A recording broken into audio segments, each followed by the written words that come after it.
Hi, I'm Catherine Hillis and I'm a professional watercolor artist.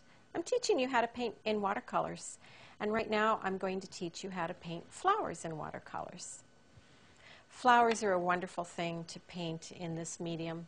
We can paint from the reddest red to the whitest white and all the myriad of colors in between. Right now I'm going to show you how to paint a sunflower. I'm going to show you how to paint the sunflower using the wet on wet technique.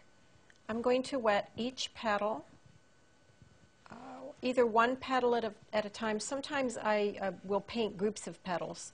So I've wet this area, and I like to lay the yellow in first.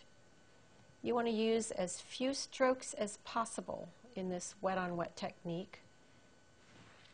I think we call that economy of brush stroke.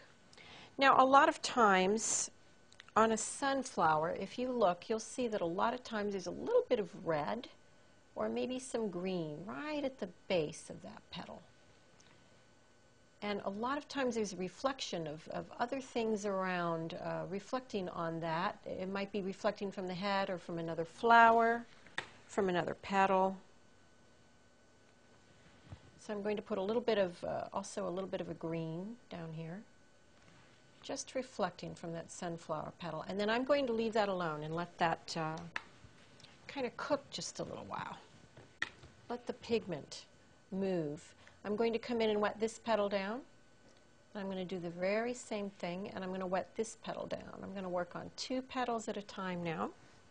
As long as this geometric section is wet, I can keep laying in color as much as I need.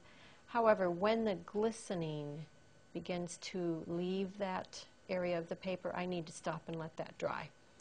Remembering that stop and let it dry is one of the primary things that we need to remember in watercolors. I'm actually going to go ahead now. My paintbrush is loaded, so wet on dry this time. I'm just going to go ahead and lay in that basic color. I'm going to paint wet on dry on this petal, bring it out just a little more. I'm going to come back on this petal, wet on dry, and give it a little more definition. If I leave those previously painted areas alone and don't paint right in them, it will look like the veins in the petal. So there we have the beginnings of a sunflower.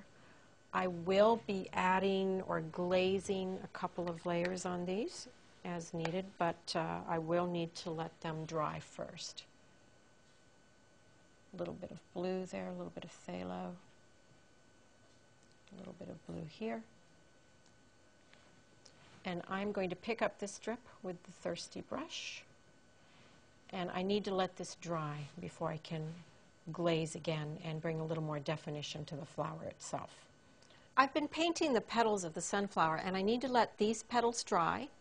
I can use the hairdryer or let them dry naturally, and then I will come back and paint more definition on this flower. I did use the wet on wet technique here. On the gladiola, I also used the wet on wet technique, just letting colors blend on the paper. Also with the trumpet flower, I used the wet on wet technique, breaking it up into sections and floating color in and letting it mix on the paper. And then what we end up with is a beautiful sunflower with all the shadows and the variations needed to make it look real. So I hope you enjoyed learning a little bit about how to paint wet on wet petals. And next I'm going to show you how to paint greens. To watch the other segments in this video series or for how-to videos on almost any other topic, visit monkeyseed.com.